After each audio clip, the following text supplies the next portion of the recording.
Assalamualaikum warahmatullahi wabarakatuh. Nahmadullahu rahmanurrahim wa nusolli wa nusallim ala Muhammadi wa ala alihi wa sahbihi ajma'in amma ba'du. Ittaqullaha haqqa tuqatihi wa la tamutunna illa wa antum muslimun. A'udzubillahi minasyaitonir rajim. Bismillahirrahmanirrahim. Ya ayyuhalladzina amanu kutiba alaikumusiyam kama kutiba alal ladzina min qablikum la'allakum tattaqun. Kama qala Rasulullah sallallahu alaihi wasallam, asyamu wal Qur'an yasfa'ani lil abdi yaumal qiyamah. Alhamdulillah, pada sore hari ini kita semua masih diberikan amanah usia sehingga kita bisa berkumpul bersama-sama di tempat ini untuk melaksanakan kegiatan kaitan dengan kajian yang berhubungan dengan pelaksanaan ibadah Ramadan. Saya pada hari ini akan membawakan tema kaitan dengan kedudukan saum di bulan Ramadan. Rekan-rekan yang saya hormati, bahwa Ramadan untuk umat Islam itu termasuk salah satu rukun Islam. Arkanul Islam khamsatun. Rukun Islam itu adalah ada 5. 1 syahadat, 2 sholat, 3 zakat, 4 saum, 5 naik haji. Terlebih dahulu Bapak sampaikan tentang pengertian rukun. Rukun itu adalah sesuatu yang harus ada manakala kita akan mengerjakan sesuatu dan itu adalah sah. Salah satu contohnya misalnya ketika kita akan melaksanakan sholat, maka ada rukun sholat. Salah satu rukun sholat itu adalah membaca Fatihah. Jika orang sholat tidak membaca Fatihah, maka sholatnya tidak sah. Kalau saum ini termasuk salah satu rukun dalam rukun Islam, berarti mau tidak mau, suka tidak suka, buat kita selaku umat Islam itu adalah harus melaksanakan saum. Jika ada umat Islam yang tidak saum, berarti Islamnya itu tidak sah. Kata Allah dalam Al-Quran, ya ayyuhalladzina amanu kutiba alaikumusiyam kama kutiba alal ladzina min qablikum la'allakum tattaqun. Wahai orang-orang yang beriman, kami wajibkan, kami haruskan untuk orang yang beriman itu adalah melaksanakan saum atau melaksanakan puasa. Jadi bagi kita, mau tidak mau, suka tidak suka, bahwa saum itu adalah sebuah keharusan, karena itu termasuk rukun dalam Islam. Ada hadis yang mengatakan asasul Islam salasun, bahwa Islam itu dibangun dalam 3 pondasi dasar. Kalau yang tadi mengatakan ada 5 rukun Islam. Kalau hadis yang barusan mengatakan 3 pondasi dasar. Ke-1 adalah syahadat, kedua adalah sholat, dan ketiga adalah saum. Sedangkan yang 2 lagi seperti zakat atau ibadah haji, itu ada elat. Artinya seseorang boleh melaksanakan ibadah haji jika dia sudah berkemampuan dari sisi tanggungan biayanya. Seseorang melaksanakan zakat jika dia statusnya sudah menjadi muzaki.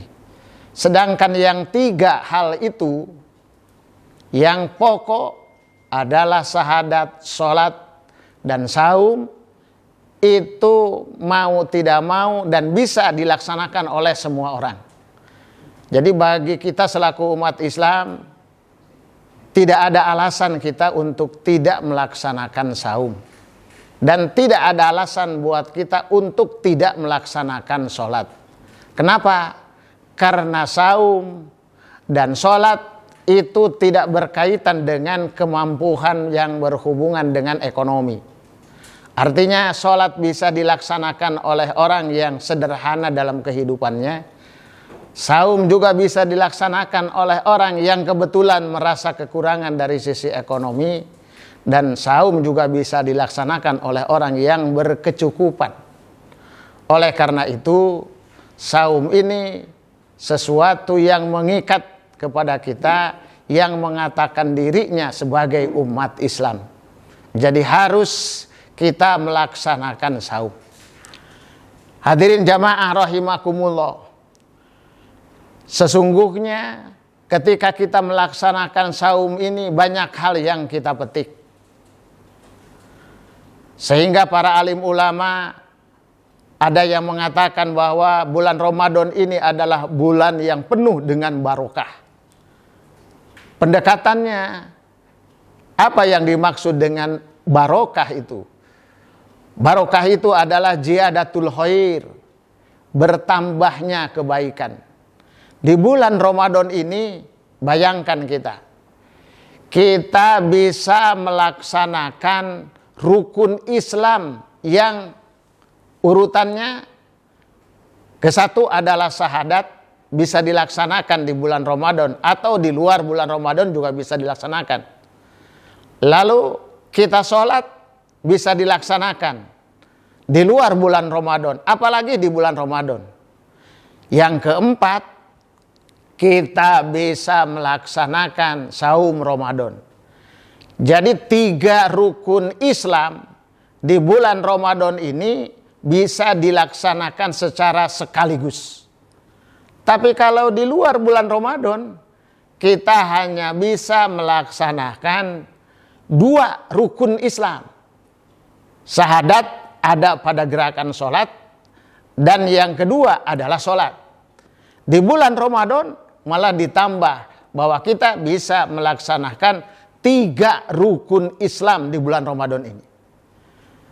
Kalau ketiganya dilaksanakan, otomatis kita akan mendapatkan kebaikan yang banyak, akan mendapatkan barokah yang banyak.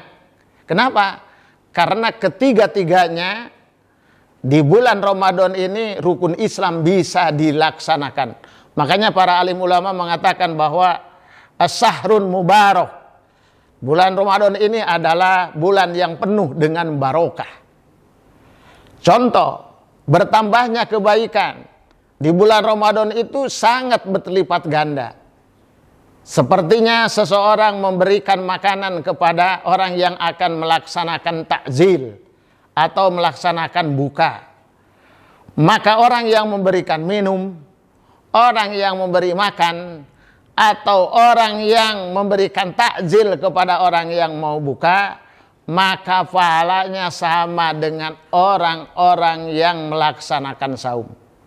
Itulah bertambahnya kebaikan, ziyadatul khair, bertambahnya kebaikan, berlipat ganda di bulan Ramadan ini.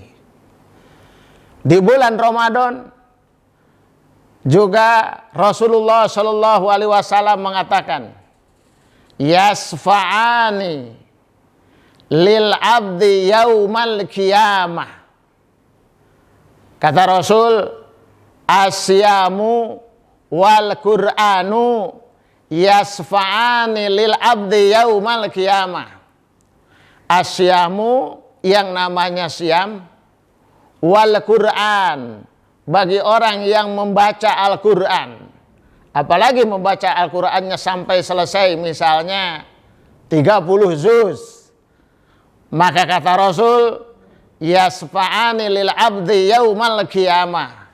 Dia akan memberikan pertolongan, akan memberikan pengampunan yaumal qiyamati, pada hari kiamat. Kepada siapa?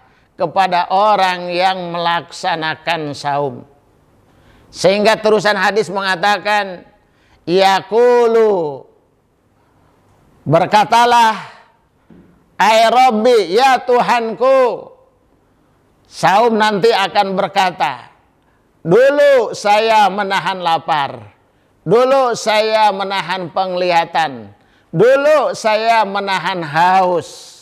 Ya Allah, mana pertolonganmu yang telah dijanjikan melalui Rasulullah Shallallahu Alaihi Wasallam?"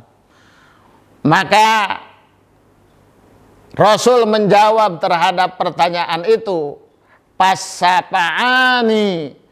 Maka kata Rasul, Allah akan memberikan syafaat, akan memberikan pertolongan kepada orang-orang yang melaksanakan saum. Oleh karena itu, teman-teman semuanya jamaah rahimakumullah, mumpung kita masih diberikan kesempatan, diberikan amanah usia, masih dilonggarkan, nampak-nampaknya mudah-mudahan kita bisa melaksanakan siam selesai 30 hari atau yang 29. Kita manfaatkan saum ini adalah bagian daripada upaya untuk meraih amal yang sebesar-besarnya.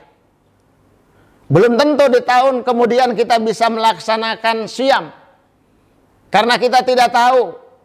Maka kesempatan saum hari ini atau saum bulan ini kita upayakan untuk bisa melaksanakan semaksimal mungkin. Karena saum adalah melatih terhadap diri kita untuk belajar kita memahami diri kita bagaimana perasaan ketika misalnya kita sedang saum ini. Ya, terkurangi kaitan dengan makan, dikurangi kaitan dengan minum, maka perasaan haus, perasaan lapar akan bisa fikirkan secara maksimal dengan diri kita, sambil kita merasakan bagi orang-orang yang kebetulan setiap hari dia merasakan lapar dan dia merasakan haus dikarenakan keterbatasan kemampuan. Hal ini juga sangat penting, sangat penting. Hadirin jamaah rahimakumullah, yang terakhir, ada hal yang perlu kita resapi kaitan dengan saum ini. Kata Rasulullah Shallallahu Alaihi Wasallam, dengan saum maka bisa menghapus dosa-dosa kita yang kecil. Tapi kalau dosa-dosa yang besar itu tidak bisa dihapuskan. Maka Rasul mengatakan, as-salawatul hamsi, salat 5 waktu, wal jumu'atu ilal jumu'ati, Jumat ke-1 dengan Jumat yang kedua, wasyamu Ramadana, saum yang sekarang dengan saum yang akan datang. Kata Rasulullah Shallallahu Alaihi Wasallam, bisa menghapus terhadap kesalahan-kesalahan kita, kecuali dosa-dosa besar. Kalau kita sholat 5 waktu, mohon maaf kalau kita contohkan, ketika kita sholat duhur, kemudian ada jeda waktu untuk sampai kepada sholat asar. Manakala di jeda waktu itu kita membuat kesalahan, tapi kesalahannya bukan termasuk dosa besar. Dengan ibadah saum, kesalahan di antara sholat itu akan dimaafkan oleh Allah. Kemudian sekarang kita melaksanakan Jumat, lalu ketemu Jumat yang akan datang. Di jeda waktu itu kita melaksanakan kesalahan, asal kesalahannya tidak termasuk dosa besar, maka kata Rasulullah itu akan dimaafkan. Antara Jumat ke Jumat, antara sholat ke sholat, antara Ramadan ke Ramadan. Jadi kalau sekarang kita misalnya di Ramadan ke belakang, lalu sampai ke Ramadan yang sekarang, ada kesalahan-kesalahan dosa kecil yang kita lakukan, maka kata Allah, kata Rasulullah Shallallahu Alaihi Wasallam, dosa-dosa itu akan dimaafkan, kecuali adalah kategori dosa-dosa yang besar. Jadi saum begitu sangat dahsyat buat kita. Dan itu mengikat kepada kita sebagai umat Islam agar kita tidak terlalu dilumuri dengan dosa. Karena kalau kita saum, insya Allah dosa-dosa yang kecil akan bisa dimaafkan oleh Allah Subhanahu wa Ta'ala melalui hadis Rasulullah Shallallahu Alaihi Wasallam.